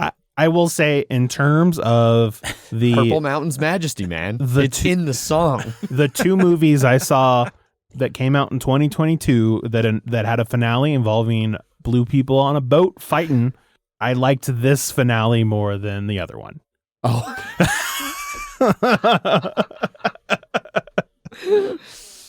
I don't know if I know the other Panther. Black Panther. Wakanda. Blue people fighting on a boat. I still need to see it, so. Yeah. Well, now you know that there are blue people, which you already knew. Okay. And there's a boat because they're water people, so why would there not be a boat somewhere? Yeah. Oh, man. Look, just... I think February 1st, Disney Plus. Yes, it is, yeah. Nice. Yeah. And then I'd snuck in a mention of the menu earlier, but I want to reiterate, the menu is just fantastic. The menu is very, very good. So I watched that Friday. I'll be watching it sometime this week. I watched it in theaters, then I watched it again like Friday or so. I think I watched it after one of my many naps. Yeah. Yeah. So good. But apparently I snore loud enough to where Zach knows if I'm napping. On occasion. Okay. No, on that one specifically, I was just looking at my phone, like my fan wasn't on. I was just in my room and I just and I was like, okay, Jeff's sleeping. Well, it's also like, like I figured you were sleeping because I knew you were in that room and it was just dark and so it was a matter of time before I heard that, I think. So. Amazing. Yeah. And a lot of naps. Yeah. Naps great. Cool. We were going to do news. There wasn't really any Kickstarters, but I think we're going to just skip news. News is basically fuck Wizards of the Coast. Yeah, I have interesting thoughts on that, but it's not anything that's like so pressing that we can't just wait till next week. Yeah. Okay. But all of these or both of these they can be pushed. So yeah, that's fine. Yeah. It's like you said, not Kickstarter. So yeah, and there's no Kickstarter or anything. So yeah, that's gonna be. We did have a listener feedback. It's from like weeks ago. December 15th. Yeah, Paulo on episode 281, which is 2 episodes ago. Yes, because we're 283. We're recording 283 right now. So 281. He said, "Here's a comment from Paulo in Paulo's corner. Just so you know, I'm still here and alive." Always good to hear. Yeah, now we know. And we're responding to you, and now you know that we are alive. Yeah. Yes. And now all of our fans who wondered about our cryptic, hey, we're going on a hiatus message. Yeah. Holidays were just kind of nuts. I was traveling a bunch, trying to. Winter storms fucked all that up. And, we just need a little bit of a break. So, yeah. But we're back. My schedule still sucks, so there'll still be a lot of weird gaps and stuff. Have you started looking for a new job yet? I have not yet, but I just had 2 employees, 2 of like my team put in their 2 weeks notice like last night. This morning. But yeah, so it's unraveling, which will rapidly unravel my time. Yeah. My anniversary is at the end of the month. I want to make it through that, so I'll be there a year. I would like to, in theory, survive all the way through the wedding at the end of March. Did I know there was a date for this? I don't know. Oh. No, yeah, Megan and I set a date, and we're getting married at the end of March. Okay, cool. Wow. Well, congratulations. We went wedding dress shopping on Thursday, so she's even picked out the wedding dress. I've seen it. We're bucking all the tradition trends. Yeah, whatever. It's 14 people in Steamboat, basically parents and siblings only. Yeah.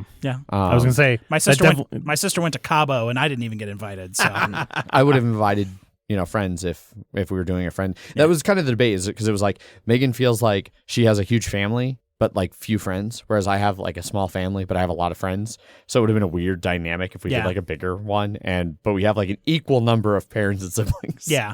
So, we're still going to do something here in Denver. We haven't figured out like a friendception at like Strange or something. We haven't figured that out yet, but we'll announce that for anybody that's around here. Well, now you know how much it is to rent out Strange for a day. So. We're not going to be renting it out. That's a lesson that I learned. But yeah, so we're getting married at the end of March, like the last Sunday in March at Bluebird. Neat. Yeah, part of the wedding dress shopping was testing whether it had enough motion that she thought she could snowboard in it, which was hilarious. Nice. The wedding dress person was definitely like, this is one of the most interesting fittings I've ever done. Did it have enough motion? Oh, yeah. Okay. Yeah. Okay. It's got a little bit of a long train that we're going to have to figure out. Just go fast enough. You don't have to worry about it. Yeah, go fast enough. It's called a bustle. The dress lady kept saying train. Okay. Well, no, you bustle it up. Oh, you bustle it up. Yes. And she's talking about that they could throw a couple loops in there that make it really easy to hook it up. Yeah. So looking forward to that. But I'd like to ideally not change jobs before then, so I can just get the time off easier, make a lot of life easier if I'm not in the middle of a new job when I'm trying to get married. No, what you do is you just quit right before it, so then you have some time off to do whatever. And that's really the dream, is that I find a new job that wouldn't start until after the wedding, and then I'm able to have like a 4-week window. But anyway, that's neither here nor there. We have a big town hall meeting tomorrow to talk about the mergers of various breweries across the country and us. I like how Banter like swooped back around. Whatever. We always banter at the end of the episode. A little bit. But everyone like tunes out when we get to contact, so I know they don't know that we banter for another 15 minutes after all the contact info. I think some people, like, if they see that there's still like 15 minutes, they're like, something happened here. But yeah, I'm on days at least for the next month. That's good. And then I'm nights for most of February. And then at least February is a small month. Yes. This week has been my first full week at work since the first week of December. Damn. It's been like 4-day weekend, it's 4-day weekend, 4-day work week, 4-day work week, 4-day work week, 5-day work week, and then 4-day work week next week because we get MLK off. Oh, yep. Nice. Yeah. Cool. Yeah, work is super busy, but I'm not gonna talk about work on here. Okay, good. That's going to be it. We're back. We'll be back next week, too. Yeah. We're all off on MLK. I'm not off. I'm just off normal. My company doesn't give a shit about holidays. But these guys have MLK off, so we'll record. Might record a bit earlier. We'll see. Yeah. But yeah, we'll record, so we'll have an episode next week. And yeah, we'll be around. So yes, we will. Thanks, everybody, for listening. As always, I've been your host, Adrian. I am still Zach. And I'm Let's Ride Jeff. Bye. Bye. Bye.